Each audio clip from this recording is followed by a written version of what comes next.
आज एत तरबार आम कुआड़ बाहरलु आ कहीं गलु केसटा कौन मु आपण मानक जनाऊँ। Hello everyone welcome back to my another mini blog. आज सकाळ मु हेयर कट कर नहीं तापर मुंड धोई गाधेकिना छोट बिंदीटे नाइट स्टाइल मारिदेली कैमेरा सामने रे।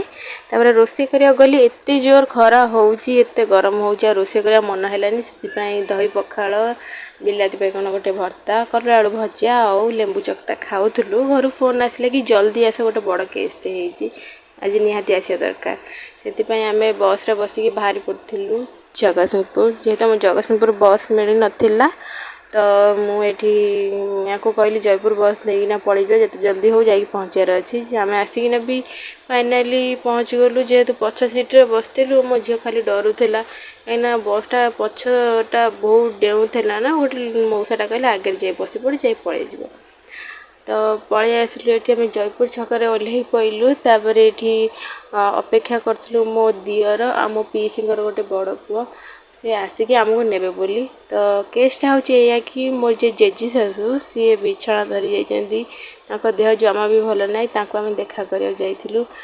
आगू कौन है नेक्स्ट वीडियो आनी रोचे। जय जगन्नाथ।